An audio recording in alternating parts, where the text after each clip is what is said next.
নমস্কার, আপনারা দেখছেন সুরমা বার্তা। এই মুহূর্তে আপনাদের স্বাগত জানাচ্ছি আমি মনীষা। দেখে নিচ্ছি আজকে সংবাদ শিরোনাম। বরাক উপত্যকা অনলাইন ট্রেডিং কাণ্ডের অন্য এক অভিযুক্তকে দুলিয়াজান থেকে গ্রেফতার করল বদরপুর পুলিশ। সুতারকান্দি সীমান্ত দিয়ে 13 বাংলাদেশিকে ফেরত পাঠালো আসাম পুলিশ। বাইক দুর্ঘটনায় মৃত্যু যুবকের ঘটনাকে কেন্দ্র করে উত্তপ্ত তারিণীপুর এলাকা। পাথারকান্দিতে পুলিশের অভিযানে বৃহৎ পরিমাণ হেরোইন সহ আটক 2 যুবক। ক্লাব শ্রীভূমির উদ্যোগে রামনবমী মহোৎসব আয়োজিত হচ্ছে শ্রীভূমি শহরে। শ্রীভূমি স্বাস্থ্য বিভাগের জ্যেষ্ঠ সহায়কের বিরুদ্ধে যৌন নির্যাতনের অভিযোগ।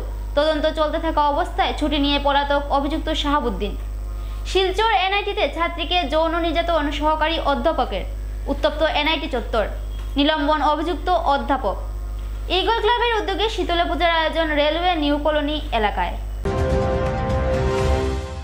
বরাক উপত্যকায় সংঘটিত হওয়ায় অনলাইন ট্রেডিং এর অন্য এক মূল অভিযুক্তকে দুলিয়াজান থেকে গ্রেফতার শ্রীভূমি পুলিশের। প্রায় 150 কোটি টাকা আত্মসাৎ করে অনলাইন ট্রেডিং কাণ্ডের মূল মাস্টারমাইন্ড শাকির ও রাজদীপ পলাতক। কিন্তু শ্রীভূমি পুলিশ অভিযান চালিয়ে এখন পর্যন্ত অনলাইন ট্রেডিং এ জড়িত 3 জনকে আটক করেছে। বুধবার রাতে শ্রীভূমি পুলিশ দুলিয়াজান থেকে শাকিল আহমেদকে আটক করতে সক্ষম হয়। শাকিল দীর্ঘদিন থেকে পলাতক অবস্থায় ছিল। শাকিলের ঘর বদরপুরে। উল্লেখ্য, ট্রেডিং কাণ্ডের মূল মাস্টারমাইন্ড শ্রীভূমি শহর সংলগ্ন শাকির ও মাইজডিহি রাজদীপের প্রতারণার ফাঁদে পড়ে বহু লোক ব্যাংক থেকে লোন নিয়ে অনলাইন ট্রেডিং এ টাকা লাগিয়েছিল। এখন সেই সকল লোকেদের তাদের নিজের কপালে হাত দিতে হয়েছে। উল্লেখ্য, বরাক উপত্যকা থেকে প্রায় 400 কোটি টাকা নিয়ে অন্তর্ধান করেছে শাকির ও তার সাংগপাঙ্গরা। কৈ পিনে মোৰ পৰা টকা উঠাইছে। মোৰ নহয়, মোৰ লগত আৰু বহুকেইটা মানুহ আছে ইয়াত আজি অহা নাই। তেহঁতে এতিয়া আহা যে হেৰি MD শাকিৰ হওক এটা মিডিয়েটৰ হওক তেহঁতে টকা দিব বুলি তেহঁতে আশ্বাস দি আছে যে টকাটো পাব বুলি। এইখন তেহঁতে কেছ দিয়া নাই, ইয়াত অহা নাই। আমাৰ লগতে মই গম পাইছোঁ তেহঁতে স্কেম কৰিছে, আমাৰ লগত দুৰ্নীতি কৰিছে, সেই টকা নিদিব আৰু। তাৰ ঘৰত গৈছোঁ, তাৰ হেৰিৰ লগত তাৰ কাজিন আছে যোনবা তাৰ হেৰি ডাঙৰ ভাইটো দুজন মানুহ চালৰ সকলোকে মই কথা কৈছোঁ। কিন্তু এটাই কথা, তেহঁতে টকা দিম কিন্তু টকা নাই। শুধু MD শাকিৰ নহয়, ৰাজদীপ দেৱ নামৰ আৰু এটা আছে, হেৰি মাইজদি থাকে, মাইজদি BSF কেম্পৰ আগত, সেইটো মিডিয়েটৰ আছে। আজি এজন মিডিয়েটৰ ধৰিছে আমাৰ হেৰি বদৰপুৰ পুলিচ ষ্টেচনৰ পৰা ধৰিছে। এইটো দুলিয়াজানৰ পৰা ধৰিছে।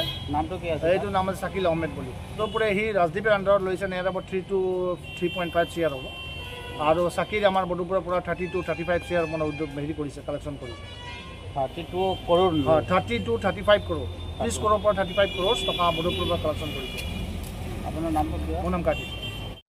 যোৱাকালি আমি আমাৰ বদৰপুৰ থানাৰ অন্তৰ্গত শাকিল আহমেদ নামৰ এজন ট্ৰেডিঙৰ লগত জড়িত থকা লোকক দুলিয়াজানৰ পৰা আটক কৰিবলৈ সক্ষম হৈছোঁ। বদৰপুৰ থানাৰ কেছ নম্বৰ 48/25 তেওঁৰ এগেইনষ্ট এটা কেছ ৰেজিষ্টাৰ হৈছিল আৰু তেওঁ বহুদিন ধৰি দুলিয়াজান থানাৰ অন্তৰ্গত অঞ্চলত আত্মগোপন কৰি আছিল। আমি বিশেষভাৱে গম পাই আমাৰ শ্ৰীভূমিৰ পৰা এটা পুলিচ টীম গৈ তাৰ দুলিয়াজান থানাৰ সহযোগত তেওঁক আটক কৰিবলৈ সক্ষম হয়। তেখেতক আজি অনা হৈছে আৰু তেখেতক আমি মহামান্য আদালতত পুলিচ কৰিম, তেওঁক ৰিমাণ্ড বিচাৰিম। আৰু পৰৱৰ্তী তদন্তত আৰু এই সংকটত কোন কোন জড়িত আছে আমি বিশেষ তথ্য দিবলৈ পাৰিম। শ্রীভূমি স্বাস্থ্য বিভাগের জ্যেষ্ঠ সহায়কের বিরুদ্ধে যৌন নির্যাতনের অভিযোগ। তদন্ত চলতে থাকার মধ্যে 2 মাসের ছুটি নিয়ে পলাতক অভিযুক্ত জ্যেষ্ঠ সহায়ক। শ্রীভূমি জেলার স্বাস্থ্য বিভাগের জ্যেষ্ঠ সহায়কের বিরুদ্ধে যৌন নির্যাতনের অভিযোগ উত্থাপিত হয়েছে। অতিরিক্ত মুখ্য স্বাস্থ্য আধিকারিকের কার্যালয়ের এক মহিলা কর্মচারীর সাথে যৌন নির্যাতন চালানোর অভিযোগ উত্থাপন হয়েছে। জ্যেষ্ঠ সহায়ক শাহাবুদ্দিন দীর্ঘদিন থেকে যৌন নির্যাতন চালিয়ে আসছে বলে ওই মহিলা কর্মচারী লিখিত অভিযোগ জানায় বিভাগীয় কর্তৃপক্ষকে। মহিলা কর্মচারীর অভিযোগের ভিত্তিতে বিভাগীয় তরফে তদন্ত শুরু হয়েছে। কিন্তু রহস্যজনক বিষয় যে অভিযুক্ত বিরুদ্ধে তদন্ত চলতে থাকা অবস্থায় 2 মাসের ছুটি মঞ্জুর করে স্বাস্থ্য বিভাগ। এই সুযোগ নিয়ে জ্যেষ্ঠ সহায়ক শাহাবুদ্দিন পলায়ন করে। এই ক্ষেত্রে মূল সহযোগিতা করে অন্য জেলার এক চিকিৎসক ডক্টর মঞ্জুরুল হক। কাছাড় জেলার কাটিগড়া প্রাথমিক স্বাস্থ্য কেন্দ্রের চিকিৎসক ডক্টর মঞ্জুরুল হক শ্রীভূমি স্বাস্থ্য বিভাগের জ্যেষ্ঠ সহায়ককে যৌন নির্যাতনের অভিযোগের তদন্ত চলতে থাকার মধ্যে 2 মাসের ছুটি নিয়ে পালিয়ে যেতে সাহায্য করে। কাছাড় জেলার চিকিৎসক শাহাবুদ্দিনকে গুরুতর অসুস্থ দেখে শ্রীভূমি জেলা থেকে মেডিকেল কলেজে রেফার করে। এই সুযোগে শাহাবুদ্দিন বর্তমানে গুয়াহাটিতে আত্মগোপন করে আছেন।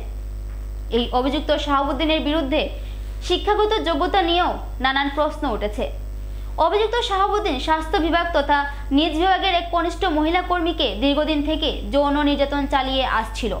দীর্ঘদিন থেকে পদোন্নতি নামে অশ্লীল মন্তব্য ও অনুপযুক্ত পরামর্শ দিয়ে যাচ্ছিল। মহিলাটিকে শারীরিক নির্যাতনের চেষ্টা চালালে মহিলাটি স্বাস্থ্য বিভাগের শীর্ষ আধিকারিকের নিকট লিখিত অভিযোগ দায়ের করে। ঘটনাটি জনসমক্ষে আসার সাথে সাথে স্বাস্থ্য বিভাগের আধিকারিকদের সাথে মিত্রতাকে কাজে লাগিয়ে রহস্যজনকভাবে তদন্ত চলতে থাকা অবস্থায় শারীরিক অসুস্থতার লতি দেখিয়ে পলায়ন করে অভিযুক্ত শাহাবুদ্দিন। শাহাবুদ্দিনকে রেফার করা চিকিৎসক শিলচর মেডিকেল কলেজের পরিবর্তে কিভাবে গুয়াহাটি মেডিকেল কলেজে প্রেরণ করলেন তা নিয়েও প্রশ্নচিহ্ন দেখা দিয়েছে। বর্তমানে এই চিকিৎসকের বিরুদ্ধে তদন্তের দাবি করেছে হিন্দুত্ববাদী সংগঠনগুলো, কিন্তু সংগঠনের কর্মীরা তার বিরুদ্ধে ক্ষোভ প্রকাশ করে কঠোর ব্যবস্থা গ্রহণের দাবি জানিয়ে যাচ্ছে। अंडर सेक्रेटरी को किसे इनक्वायरी करছে এটা একটা ইনফরমেশন দিয়ে তারা এসে থেকে যে কোনো স্थिति দিচ্ছে গুয়াহাটি মেডিকেল করতে পারে নাকি শিলচরে টাকা ডাক্তারে উত্তর দিবে তার কন্ডিশন পেশেন্টের কন্ডিশনের উপরে ভিত্তি করে ডক্টর আছে এখনো প্রেজেন্ট আছে ডক্টর মঞ্জুর বহুত যেটা কাটিগড়া মডেল আছে এখনো present Shahabuddin admitted Guwahati medical admitted অভিযোগটা রিটেন অভিযোগটা যেদিন এসেছে এখানে 10th মার্চে সকালবেলায় তার ছুটি দেওয়া হয়েছে, লিপটা দেওয়া হয়েছে, আর 2টার সময় প্রায় এসে গেছে যে তাদের যে কমপ্লেন তো একদিনেই কিন্তু গ্যাপটা একই রকম এসে চলে তার বারবেল দিয়েছে। হ্যাঁ বারবেল তো আপনার জানা সত্ত্বেও এটার কথা না, তার ডাক্তারে রেফার করা সেই ক্ষেত্রে হয়তো তার একটা পটেন্সিয়াল তার লাইফ রিস্ক আছে, ডাক্তারে কেন দিল না সেইটা ম্যাডামই কোয়েশ্চন করছে। ডাক্তার যে ডাক্তারে রেফার করেছে ডাক্তার ট্রিটমেন্ট করেছেন, অবজারভেশনে ছিল কাটিগড়া মডেল হসপিটালে, তারপর ডাক্তারে রেফার করেছে, তার হয়তো ডিজিজ গ্রেভিটি বুঝেই করেছেন, সেইটা আমার উত্তর দেওয়ার মধ্যে আপনার তো এইটা ডাক্তারই উনি ডাক্তারই যে ডাক্তার রেফার করেছেন উনিই দিবেন। ফিজিক্যালি তো ও পেশেন্টকে দেখিনি তখনও যে তাকে রেফার করা যাবে কি না বা তারা অবজারভেশনে কেন রাখা হলো কেন বলছি আমরা তদন্ত চলছে এই জন্য, যেহেতু তদন্ত চলছে এই জন্য যেহেতু সেইটা ডাক্তারকে আপনারা বলবেন। আমি রিকোয়েস্ট করছি আপনাদেরকে, ডাক্তার প্রেজেন্ট আছেন, ডাক্তারকে আপনারা জিজ্ঞাসা করেন উনি কেন প্রোটোকল ভেঙে বা শিলচর মেডিকেল কলেজে রেফার না করে, সেই কোয়েশনটা করা হয়েছে অলরেডি। তো উনি এখন উত্তর দিচ্ছেন, স্টেটমেন্টও দিচ্ছেন, উনি উত্তরটা দেবেন। সেহেতু আপনি বলেছেন যে এইটা কি প্রোটোকল আছে নাকি, উনি ডাক্তার বলেছে যে যা উত্তর দেওয়ার ম্যাডামকে দিয়েছে, উনি যদি আপনারা বেরিয়ে আসলে পরে আপনারা জিজ্ঞাসা করেন কি পর্যায়ে রয়েছে। এডিশনাল সিএমএনএইচও অফিসের শাহাবুদ্দিন, তো ওনার এগেনস্টে মানে অ্যালিগেশন এটা আছে অফ সেক্সুয়াল হ্যারাসমেন্ট, তো ফিল্ড লেভেল ওয়ার্কারই দিয়েছেন এবং ইন্টারনাল কমপ্লেন্টস কমিটি যেটা ফর্ম হয় আন্ডার পশ অ্যাক্ট, ওরা অলরেডি রিপোর্ট জমা করেছে। আজকে আরেকটা রাউন্ড অফ এনকোয়ারি চলছে, সেটা আমাদের আন্ডার সেক্রেটারি নিচ্ছে, who has been deputed from the state to cause an inquiry into the matter. তো এখন এনকোয়ারি চলছে এখানে এডিশনাল সিএমএনএইচও, তারপরে আপনার সিভিল হসপিটালের সুপারিনটেন্ডেন্টের সঙ্গে যে ডক্টর আপনার শাহাবুদ্দিনকে প্রেসক্রিপশন করে রেফার করেছে জিএমসি, যে সবাইকে ডাকানো হয়েছে এবং সেই পর্যায়ে আজকে আরেকটা রাউন্ড অফ এনকোয়ারি চলছে। এটা এখনও কোনো একটা ডিসাইসিভ কিছুতে আসেনি, but we are in the process of investigation. আজকের এনকোয়ারিটা it is only on Shahabuddin related matter. যেটা আপনি বলছেন অমৃত ফার্মেসি, সেটা ফাইন্যান্সিয়াল এনকোয়ারি চলছে, সেটা তো ফাও আলগাভাবে করছে। As far as doctor Niladri Shekhar is concerned, সেটা তো অলরেডি এফআইআর হয়ে গেছে, তো that is now under the police enquiry, police interrogation থেকে সেটা আলাদা আছে। আজকেরটা শুধু শাহাবুদ্দিনের। আসাম সরকারের শিক্ষা বিভাগের স্কুটি ব্যবহৃত হচ্ছে ড্রাগস সরবরাহে। শ্রীভূমি জেলার পাথারকান্দি পুলিশের চালানো অভিযানে এমন তথ্য সামনে এসেছে। পাথারকান্দি ওএনজিসি বাইপাস এলাকায় পুলিশি তল্লাশিতে জব্দ হয় 137 গ্রাম সন্দেহজনক হেরোইন। আব্দুল আহাদ ও শামসুদ্দিন নামের দুই যুবক ড্রাগস সরবরাহ করার সময় পুলিশ তাদের করায়ত্ত করে। আসাম সরকারের শিক্ষা বিভাগ কর্তৃক কৃতি ছাত্রীদের প্রদান করা স্কুটি দিয়ে দুই সরবরাহকারী ড্রাগস সরবরাহ করছিল। পুলিশ গোপন সূত্রের খবরের উপর ভিত্তি করে অভিযানে নেমে সফলতা লাভ করে। ধৃত আব্দুল আহাদের ঘর শ্রীভূমি শহর সংলগ্ন কানিশাইল এলাকায়, শামসুদ্দিনের ঘর নিলামবাজার থানাধীন ফারমপাশা গ্রামে। পুলিশ ধৃত দুজনকে অধিক তথ্যের জন্য ম্যারাথন জেরা চালিয়ে যাচ্ছে।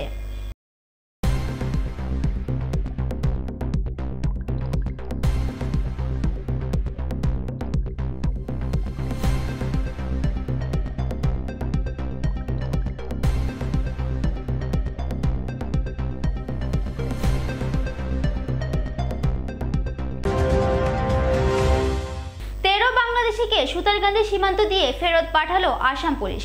উচ্চতম ন্যায়ালয়ের নির্দেশের পর হুঁশ ফিরল সরকারের। বছরের পর বছর ধরে বন্দী রাখা বাংলাদেশি নাগরিকদের গোয়ালপাড়ার মতিয়া ডিটেনশন ক্যাম্প থেকে শ্রীভূমি জেলার সুতারকান্দি আন্তঃরাষ্ট্রীয় শুল্ক বন্দর দিয়ে ফেরত পাঠায়।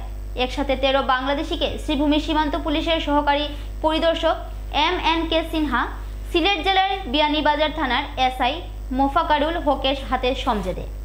উল্লেখ্য যে বিভিন্ন সময়ে বাংলাদেশিরা অবৈধ উপায়ে সীমান্ত অতিক্রম করে ভারতে প্রবেশ করে পুলিশের হাতে ধরা পড়েছিল। 13 জন বাংলাদেশের মধ্যে বেশিরভাগ বাংলাদেশি পার্শ্ববর্তী রাজ্য ত্রিপুরা সীমান্ত দিয়ে ভারতে প্রবেশ করে অসমে এসে পুলিশের হাতে ধরা পড়েছিল। এই 13 জন বাংলাদেশিদের মধ্যে 55 বছরের নিজামুদ্দিন মানসিকভাবে বিকারগ্রস্ত।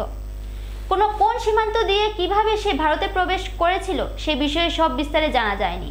ফেরত পাঠানো বাংলাদেশিদের বেশিরভাগ বাংলাদেশি ত্রিপুরা সীমান্ত দিয়ে প্রবেশ করে সেখান থেকে রেলে করে আসামে আসার সময় GRPF এর হাতে ধরা পড়ে ডিটেনশন ক্যাম্পে বন্দী ছিল। অবশেষে সরকারের তৎপরতায় বাংলাদেশে তাদের ফেরত পাঠানো হয়। মর্মান্তিক বাইক দুর্ঘটনায় যুবকের মৃত্যু। ঘটনাকে কেন্দ্র করে কাছাড় জেলার তারিণীপুরে উত্তেজনা। ঘটনায় ভারতমালার পথ নির্মাণ সংস্থাকে দায়ী করে শহ লোকের প্রতিবাদ। ঘটনার বিবরণে জানা যায়, কাটিগড়ার তারিণীপুরে TRK সড়কের উপর ভারতমালা প্রকল্পের নির্মীয়মান পথের ওভারব্রিজে ভয়ঙ্কর এক দুর্ঘটনার কবলে পড়ে এক বাইক আরোহী।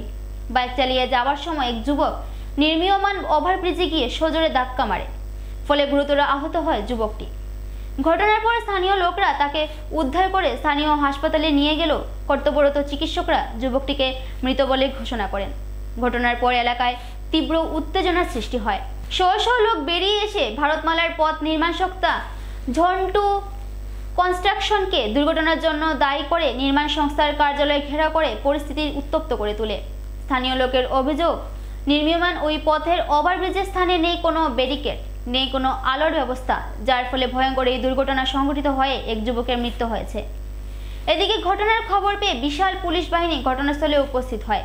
পরিস্থিতি নিয়ন্ত্রণ করার জন্য স্থানীয় লোকের সাথে দফায় দফায় আলোচনা করার পর রাত 12টায় নিয়ন্ত্রণে আসে পরিস্থিতি। নির্মাণ সংস্থার সাথে প্রশাসনের মধ্যস্থতায় আলোচনা করে বিহিত ব্যবস্থা গ্রহণের প্রতিশ্রুতি দিলে শান্ত হয় উত্তেজিত জনগণ। দুর্ঘটনায় নিহত বাইক আরোহী যুবকটি কাটিগড়া শ্রীপুর গ্রামের সাদ্দাম হোসেন বলে জানতে পারা গেছে। তারিণীপুর আমরা প্রমুখা সংলগ্ন একটা জায়গা যে জন্টু কন্ট্রাকশনের যেটা ফ্লাইওভার চলে, ফ্লাইওভারের হাজার এখানেও ঘটনা হয়েছে গিয়া রাইট একটা ছেলে বাইক নিয়ে জায়গার মাঝে মানে রাস্তাটা খাটিয়ে অন্য একটা তারা বাইপাস করিয়া দিছে, কিন্তু বাইপাসটা দেখা যায় না, দেখা গেছে না ও কারণে যে এখানেও কোনো ব্যারিকেড নাই, কোনো সিগনাল নাই, কিছু নাই। বাইক একটা নতুন মানুষ মানে এই রাস্তার লাগে নতুন ডাইরেক্টলি আইসে আইয়া ডাইরেক্ট ফ্লাইওভারের ওই যে যেটা ফ্লাইওভারের যেটা ডালাইয়ের যে জায়গা যেটা ওটার মাঝে পড়ছে পড়িয়া বহুত বড় একটা দুর্ঘটনা ছেলেটা মারা গেছে। এখন আমরা যে জনসাধারণ এই এরিয়ার সারা মানে এই অ্যাক্সিডেন্ট হইয়া পুরা মর্মাহত। এখন ব্যবহার হয়েছে একটা আমরা সারা এখানে আইয়া ধর্ণা ধরার মেইন কারণটা হয়েছে যে জন্টু কন্ট্রাকশন এর ই ব্যাপারে হইল গিয়া তারে পুরা দোষী সাজানি হওয়ার কারণ হইল গিয়া অতদিন পর্যন্ত জন্টু কন্ট্রাকশনের হওয়ার যে রাস্তাটারে এই রাস্তার মাঝে অ্যাক্সিডেন্ট হইব যাতে তার ব্যবস্থা নেওয়ার লাগিয়া তারা এইগুলো নেগলিজেন্সি করিয়া এখন পর্যন্ত করছে না। এখন আমরা ওসি স্যার আইসই বা আমরা ব্লক প্রেসিডেন্ট তাইনও আসলা বা আরও আমরা সমাজের যারা বড় তারা ওই জিনিসটা আমরা কইছেন যে কালকে সার্কেল অফিসার স্যার আইবা ডাইরেক্ট প্র্যাকটিক্যালও আইয়া আমরা ই ব্যবহারিকও তাই তারা সামনে তুলিয়া ধরবা, তারার থেকে হোক কালকে একটা বিবেচনা হইব। এবারে নিয়ে নিচ্ছি ছোট্ট একটা বিজ্ঞাপন বিরতির সঙ্গে থাকুন। আনন্দ সংবাদ, আনন্দ সংবাদ। করিমগঞ্জে এই প্রথম 3D সিটি স্ক্যানের সুবিধা নিয়ে এলো Karimganj health city, Banamali road, Karimganj. পুরো শরীর 3D সিটি স্ক্যানের সুবিধা এখন পাচ্ছেন করিমগঞ্জে। আন্তর্জাতিকভাবে বিখ্যাত ডাক্তার দ্বারা রিপোর্ট। 3D সিটি স্ক্যানের জন্য যোগাযোগ করুন telephone 03843260705, mobile 9678033047। Karimganj health city, Banamali road, Karimganj আপনাদের সেবায় নিয়োজিত।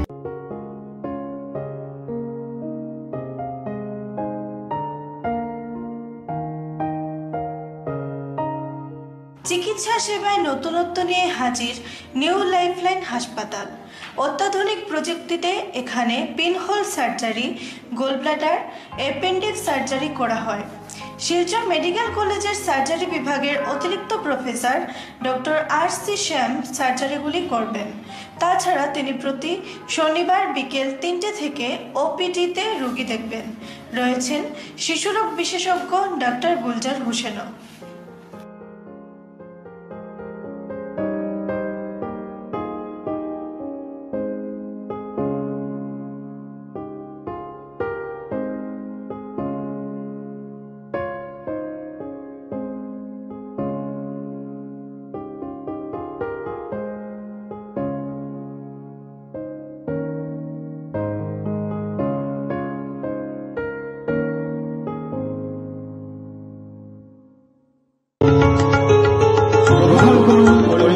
হোলসেল কোঅপারেটিভ স্টোর্স তথা সহযোগীর আন্তরিক অভিনন্দন। করিমগঞ্জ হোলসেল কোঅপারেটিভ স্টোর্সের নিয়ন্ত্রণাধীন স্টেশন রোডস্থ বিভাগীয় বিপণী সহযোগী নতুন উদ্যোগে সমৃদ্ধ হয়ে জনগণের সেবায় এগিয়ে এসেছে। তুলনামূলক কম মূল্যে নিত্য প্রয়োজনীয় দ্রব্য সামগ্রীর যোগান অব্যাহত রাখতে সহযোগী কর্তৃপক্ষ বদ্ধপরিকর। জেলার সমবায় আন্দোলনকে জোরদার করে তোলার ক্ষেত্রে করিমগঞ্জ হোলসেল কোঅপারেটিভ স্টোর্স তথা সহযোগী কর্তৃপক্ষ সকলের আন্তরিক ও সক্রিয় সহযোগিতা কামনা করে। নতুন আঙ্গিকে বাস্তব পরিকল্পনা নিয়ে সহযোগী স্টেশন রোড করিমগঞ্জ আপনাদের সেবায় সদা প্রস্তুত। স্বাস্থ্য সংক্রান্ত বিষয়ে খরচের কথা ভেবে চিন্তিত হচ্ছেন? এখন আর চিন্তার কোনো কারণ নেই, কারণ আপনাদের সেবায় এসে উপস্থিত হয়েছে জীবনজ্যোতি হাসপাতাল। এখানে অনেক কম খরচে আপনি পেয়ে যাবেন অনেক অভিজ্ঞ চিকিৎসকদের দল। Child specialist, cardiologist, urologist, gynaecologist, skin specialist, orthopaedics, neurologist, এছাড়াও নর্মাল ডেলিভারি, সার্জিয়ান ডেলিভারি, সব রকমের ortho surgery, advance laparoscope surgery, knee replacement, spine surgery, সব রকমের ইউরো সার্জারির সুবিধা ছাড়াও অপারেশন থিয়েটার, 24 ঘন্টা emergency ward, ICU labour room, medical specialist, general ward, laboratory, hospital dispensary, গাড়ি পার্কিংয়ের স্থান ছাড়াও নানান প্রকার সুযোগ সুবিধা অনেক কম খরচে লাভ করতে পারবেন জীবনজ্যোতি হাসপাতালে। তাই আর দেরি না করে আজই চলে আসুন।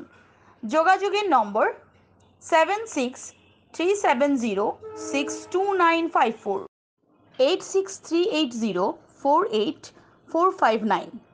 আমাদের ঠিকানা Nilambazar, Gandhi GP, Durganagar road, Assam 788722। Barak diagnostic centre. এখানে digital ECG, digital EEG, digital X-ray, computerised pathology, microbiology, histopathology, colour Doppler sonography, chamber home collection ইত্যাদি করা হয়। আমাদের প্রতিষ্ঠান সকাল 7টা থেকে রাত্রি 9টা পর্যন্ত খোলা থাকে। প্রতিদিন সকাল 8টা থেকে সোনোগ্রাফি করা হয়। যোগাযোগ Barak diagnostic centre, settlement road.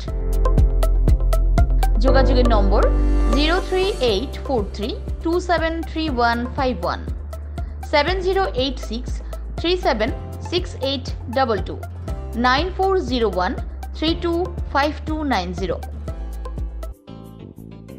বিভিন্ন আধুনিক ও আকর্ষণীয় টাইলসের সম্ভার নিয়ে উপস্থিত প্রিয়া টাইলস।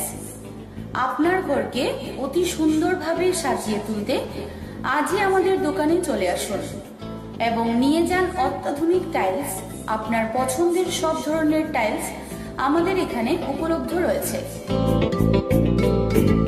আমাদের ঠিকানা Chandras plaza, near Vishal Mega Mart, station road, Karimganj. Mobile 9101805530, 9957709784। Silchar NIT-তে ভয়ঙ্কর ঘটনা, ছাত্রীকে যৌন নির্যাতন সহকারী অধ্যাপকের। ঘটনা নিয়ে রাতে উত্তপ্ত পরিস্থিতি NIT চত্বরে, শহ শহ ছাত্রছাত্রীর উত্তাল প্রতিবাদ। নিলম্বন অভিযুক্ত অধ্যাপক। শিলচর এনআইটিতে ছাত্রীকে শ্লীলতাহানির চেষ্টা সহকারী অধ্যাপকের। ইলেকট্রিক্যাল ইঞ্জিনিয়ারিং বিভাগের বিটেক প্রথম বর্ষের ছাত্রীকে যৌন নির্যাতনের চেষ্টা সহকারী অধ্যাপক ডক্টর ডি.কে. রাজুর। প্রতিবাদে রাতে ফ্যাকাল্টি কোয়ার্টারের সম্মুখে আন্দোলন শো ছাত্রছাত্রীর উত্তাল আন্দোলনে রাত 3টায় অভিযুক্ত অধ্যাপক ডক্টর ডি.কে. রাজুকে নিলম্বন এনআইটি কর্তৃপক্ষের। রাতে এনআইটি চত্বরে মোতায়েন করা হয় পুলিশ। ঘটনাকে কেন্দ্র করে ঘুঙুর থানায় মামলা দায়ের হয়েছে।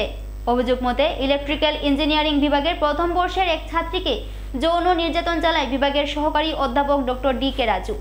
ভুক্তভোগী ছাত্রী ঘটনাটি নিয়ে এনআইটির অন্যান্য ছাত্রছাত্রীদের অবগত করলে ছাত্রছাত্রীরা একত্রিত হয়ে বৃহস্পতিবার রাতে এনআইটি ফ্যাকাল্টি কোয়ার্টারের সম্মুখে ঘটনার প্রতিবাদে আন্দোলনে নামে। অভিযুক্ত সহকারী অধ্যাপকের গ্রেফতার সহ নিলম্বনের দাবিতে উত্তাল প্রতিবাদ আরম্ভ করে ছাত্রছাত্রীরা। পুরো রাত ছাত্রছাত্রীরা তাদের আন্দোলন চালিয়ে যায়।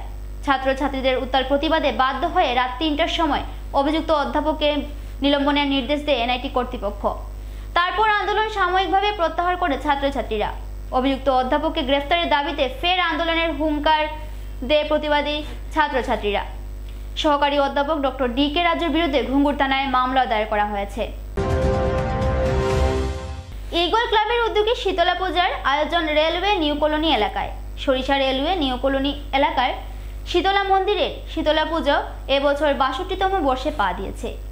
প্রত্যেক বছরে ন্যায় এবছরও এলাকাবাসী উৎসাহের সাথে শীতলা পূজার আয়োজন করেছেন। শুক্রবার অধিবাসের মাধ্যমে শীতলা পূজার আরম্ভ হবে। শনিবার সকাল থেকে পূজা অর্চনা অনুষ্ঠিত হবে। দুপুরে উপস্থিত ভক্তবৃন্দদের মধ্যে মহাপ্রসাদ বিতরণ করা হবে। শীতলা পূজা উপলক্ষে শহরবাসীকে নিউ রেলওয়ে কলোনি শীতলা মন্দিরে উপস্থিত থাকার জন্য আহ্বান জানান এলাকাবাসীরা। নমস্কার। প্রতি বছরের মতো এবছরও আমাদের রেলওয়ে নিউ কলোনি স্থিত শীতলা মায়ের মন্দির প্রাঙ্গণে অনুষ্ঠান আয়োজন করা হয়েছে। আমাদের এবছর শীতলা মায়ের ৬২তম বর্ষ। আজ শুভ অধিবাস। কালকে থেকে আমাদের সপ্তমী পূজা শুরু হয়েছে। সোমবার পর্যন্ত পূজা চলিবে। মঙ্গলবার পর্যন্ত পূজা চলিবে। আপনারা সবাই এসে পূজা আনন্দ এবং উপভোগ করুন। সোমবারে মহাপ্রসাদ বিতরণ করা হইবে। আপনারা যেন সবাই এসে মহাপ্রসাদ গ্রহণ করুন। আমাদের পূজা এবং নবমীতে মহাপ্রসাদ বিতরণ করা হইবে। আমরা সমগ্র করিমগঞ্জবাসীকে সাহায্য ও সহযোগিতা করার জন্য আহ্বান জানাচ্ছি। ধন্যবাদ। আপনাদের কাছে করিমগঞ্জবাসী সবাইকে বলতেছি যে আপনারা সবাই এই বছর থেকে আপনারা মন্দিরের কাজের জন্য সহযোগিতা করবেন। এটুকুই আমার কামনা। ক্লাব শ্রীভূমির উদ্যোগে রামনবমী মহোৎসব আয়োজিত হচ্ছে শ্রীভূমি শহরের অনুকূল সাগরের পাড়ে। সোমবার ক্লাব শ্রীভূমি ক্লাবের পক্ষ থেকে রামনবমী পুজো উপলক্ষে শুক্রবার খুঁটি পূজার আয়োজন করা হয়। খুঁটি পূজার মাধ্যমে এদিন মণ্ডপ নির্মাণের কাজ শুরু করেন শ্রীভূমি ক্লাবের সদস্যরা। ৬ এপ্রিল পূজার্চনা সহ মহাপ্রসাদ বিতরণের মাধ্যমে রামনবমী মহোৎসব উদযাপন করবেন বলে জানান ক্লাব সদস্যরা।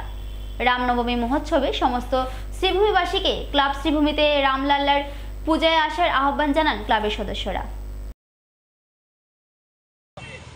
নমস্কার সবাইকে। আমরা ক্লাব শ্রীভূমির সদস্যরা মিলিয়ে আগামী নবমীর দিন ৬ এপ্রিল আমরা রামলাল্লার পূজা অর্চনা করছি। তো আমি সবাইকে বলবো যে শ্রীভূমিবাসী সবাইকে বলবো যে আমাদের ক্লাবে আসার জন্য যাতে পূজা অর্চনা সুন্দরভাবে হয়। আর সবাইকে বলবো যে আমাদের পূজা একটু সহযোগিতা করার জন্য যাতে আমরা সুন্দরভাবে পূজাটা করতে পারি। ওটা যে এবছর 2 বছর হবে, দ্বিতীয়তম বর্ষ। আমরা 2024-এ আমরা স্থাপিত করেছি ক্লাবটা। অনুমানিক এবছর 2 লক্ষ টাকা বাজেট করেছে। এখন সবাই যদি সহযোগিতা করে তাহলে আমরা একটু ভালো করে পূজাটা করতে পারবো। পূজার মধ্যে থাকবে রাম মন্দিরের মূর্তি থাকবে, খুব সুন্দরভাবে মূর্তিটা থাকবে রাম মন্দিরের মূর্তি, এবং সুন্দরভাবে প্যান্ডেলও থাকবে। আর 6 এপ্রিল সবাইকে প্রসাদ বিতরণ করা হবে। শর্মা বার্তা আজ এ পর্যন্তই। আগামীকাল আবার দেখা হবে একই সময় একই চ্যানেলে। নমস্কার।